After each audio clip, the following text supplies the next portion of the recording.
दादू का नवाई गांव मूसा बेबड़ स्कूल से महरूम। सैकड़ों बच्चे तालीम जैसे जेवर से महरूम हैं। स्कूल की फराहमी के लिए बच्चों और उनके वालिदैन ने एहतजाजी मुजाहरा किया।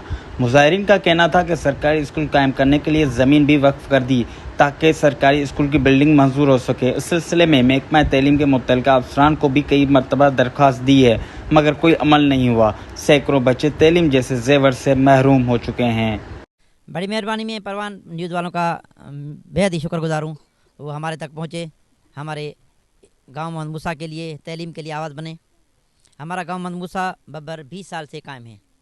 ज़्यादातर लोग खेती बाड़ी पे इन्हिसार करते हैं और यहाँ पे तकरीबन 100 के बच्चे हैं, 100 बच्चे हैं जो तालीम के जेवर से महरूम हैं। हम मुसलसल एज बीइंग ज़मींदार मुसलसल में स्ट्रगल कर रहा हूँ। तालीम खातों के ऑफिसरों के लिए पास गया हूँ कि हमारे गांव मोहम्मद मूसा बब्बर को प्राइमरी स्कूल दिया जाए ताकि हमारे बच्चे पढ़ सकें। मुजाहिरीन ने हुकूमत वक्त से मुतालबा किया है कि गांव मोहम्मद मूसा बेबड़ में स्कूल की बिल्डिंग मंजूर करके बच्चों को तालीम का उनका बुनियादी हक दिया जाए।